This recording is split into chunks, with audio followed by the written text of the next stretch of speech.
Panginoon, huwag mo akong pabayaan ngayon. Panginoon, maraming salamat sa bagong araw ngayon na nasa buhay ko.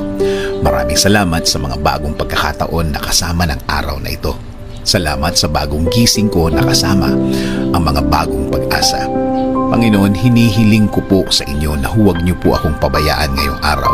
Huwag niyo po akong iwan. Huwag niyo po akong pabayaang mag-isa. Ayaw ko po, Lord, ng nag-iisa. Alam ko po na kapag kasama ko kayo, ang lahat ay magiging maayos. Ang lahat ay tatakbo ng maganda at tahimik.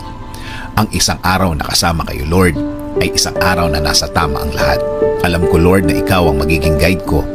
Alam ko, Lord, kung ikaw ang maglilid ng buhay ko, mapupunta ito sa maayos at tahimik talaga ang lahat. Dahil alam ko na ang araw na ito ay bahagi ng inyong magandang plano.